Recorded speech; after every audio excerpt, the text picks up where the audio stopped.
ఈరోజు ముఖ్యమంత్రి గారు మన రేవంత్ రెడ్డి గారు, అదేవిధంగా మన ఇండ్ల శాఖ మంత్రి పొంగులేటి శ్రీనివాసరెడ్డి గారు, ఇన్ఛార్జ్ మంత్రి జూపల్లి కృష్ణారావు గారు, అక్క మన కోవలక్ష్మక్క గారు, అదేవిధంగా వివేక్ వెంకట సామన్న గారు, వేమన్న గారు, వేమ నరేందరన్న గారు, ఎంపీ గారు, బొజ్జు గారు అందరు ఇక్కడికి వచ్చినందుకు వారందరికీ ఒకసారి చప్పట్లతోటి ధన్యవాదాలు తెలియజేయాలి. ఒకప్పుడు ఈ మారుమూల గ్రామాల నుంచి భీమరావు గారు మంత్రిగా ఉండి మరి ఆదివాసుల కోసం అసెంబ్లీలో మాట్లాడి అప్పుడు ఇల్లు ఇప్పించారు ఇందిరమ్మ ప్రభుత్వంలో.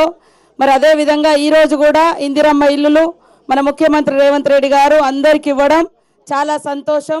ఇంత పెద్ద స్థాయిలో ఇల్లు కట్టుకోవాలంటే ఒక సాధారణమైనటువంటి మరి అందులో పీవీటీజీగా గుర్తించబడ్డటువంటి కొలాం గూడాలలో చాలా చాలా కష్టం. గోండుగూడమైన కొలాం కూడా అయినా కూడా ఈరోజు మరి అందరికి ఇల్లు రావాలని మన ముఖ్యంగా పీవీటీజీలకు అందరికి ఇల్లులు ఇవ్వడం జరిగింది ముఖ్యమంత్రి గారు. ఇది జీవితంలో అందరూ గుర్తుంచుకునేటువంటి, జీవితాంతం గుర్తుంచుకునేది. ఎవరికైనా కావాలంటే ఫస్ట్ గూడు గుడ్డ కూడు అనేది, కానీ ఇంత మంచిగా ఇల్లులు కట్టించినందుకు ముఖ్యమంత్రి గారిని గుండెల్లో పెట్టుకొని వారికి ప్రత్యేక ధన్యవాదాలు, నమస్కారాలు. అంగన్వాడీ కూడా అంగన్వాడీ 15,000 అంగన్వాడీ సెంటర్స్ కూడా సంతకాలు అయిపోయినాయి. జిల్లా కలెక్టర్ గారు నోటిఫికేషన్ ఇవ్వండి.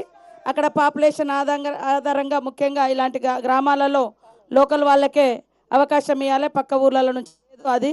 కాబట్టి ఆ ఊరు కోడలికి ఇచ్చే విధంగా చర్యలు తీసుకోండి. మంచినీళ్ళు ఏమైనా లేకున్నా సర్పంచ్ గారి ఫండ్స్ ఉన్నాయి. ఒకవేళ ఈ ఊర్లో బోరు పడకున్నా మరి వేరే ముఖ్యమంత్రి గారు కూడా చెప్పారు కాబట్టి ఇమీడియట్లీ వేయడం జరుగుతుందని తెలియస్తూ సొంజవాంతం సందరికం రామ్ రామ్. సభకి నమస్కారం.